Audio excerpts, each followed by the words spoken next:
সরাসরি নারায়ে তাকবীর আল্লাহু আকবার বলে নেমে গেছে। স্টাইলটাই ছিল ভিন্ন। দখল হয়েছে মাননীয় স্পিকার। এখন এই যে ব্যাংক দখল হয়েছে মাননীয় স্পিকার, ইন্টারিম গভর্নমেন্টের সময় ব্যাংক দখল হয়েছে আওয়ামী লীগের সময়। আমরা আসুন সবাই সম্মিলিতভাবে বিদেশে পাচারকৃত এই সমস্ত অর্থ ফেরত আনার ব্যবস্থা করি। আজকে শুনে আরো খুশি হয়েছে মাননীয় স্পিকার যে বলে যে আমরা তো বিরোধী দল না।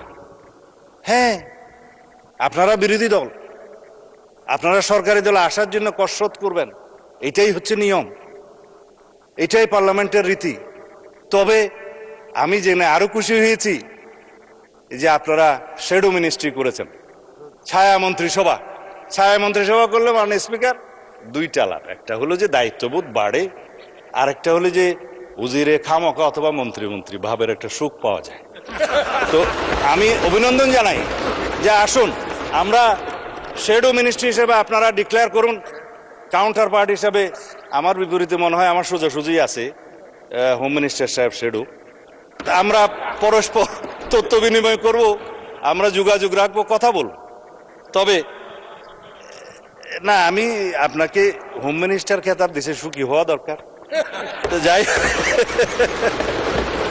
মাননীয় স্পিকার ব্যাংকের বিষয়ে কথা বলছে, বলে যে না আমাদের কোনো ব্যাংক ট্যাঙ্ক নাই, কিন্তু আবার যখন কথা বলছে তার মধ্যে আবার কৃতিত্ব মন করছে যে কিছু সংখ্যক লোক করেছে, সেটা কৃতিত্ব নিয়েছে এসে। মাননীয় স্পিকার ব্যাংক টাকা তো ভালো, অস্বীকার করার দরকার কি। তবে শুধুমাত্র দুষ্ট লোকেরা বলে যে কত পার্সেন্ট শেয়ার কার আছে এটা একটু খোলাসা করা দরকার। তাহলে পরে এই যে ব্যাংক দখল হয়েছে মাননীয় স্পিকার, ইন্টারিম গভর্নমেন্টের সময় ব্যাংক দখল হয়েছে আওয়ামী লীগের সময়। দখল হয়েছে, স্টাইলটা একটু ভিন্ন ছিল মাননীয় স্পিকার।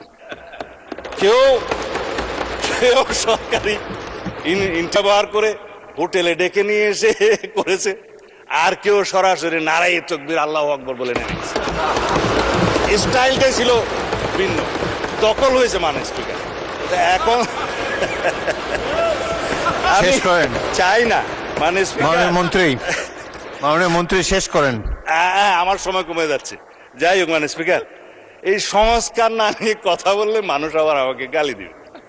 ইন্টারিম গভর্নমেন্টের সময় তিনটা শব্দ খুব বেশি বাজার পেয়েছে, একটা হচ্ছে সংস্কার, আর একটা হচ্ছে বিচার, আর একটা হচ্ছে নির্বাচন। তবে নির্বাচনটা বলেছে যে সংস্কার এবং বিচার সমাপ্ত হওয়ার পরে যদি কোনো সময় হলেও হতে পারে, এইভাবে ছিল নির্বাচনের বিষয়টা। তো সংস্কারের জন্য শ্বেত শুভ্র কেশের আমার কিছু বড় ভাই বুদ্ধিজীবী বিদেশ থেকে অবতরণ হয়েছিল, নাম যেহেতু এখানে উপস্থিত নেই নিতে পারবো না মাননীয় স্পিকার। তারা মাথায় টুপি ভর্তি করে অলৌকিক কিছু সংস্কার নিয়ে দেশে অবতরণ করলে পরে আমরা সংস্কার কমিশনে আলাপ আলোচনা করতে করতে করতে করতে এই জুলাই জাতীয় সনদটা এই পর্যন্ত প্রণয়ন হয়েছে। এখানে একটা বিষয় উঠে এসছে, মনে হয় মাননীয় সদস্য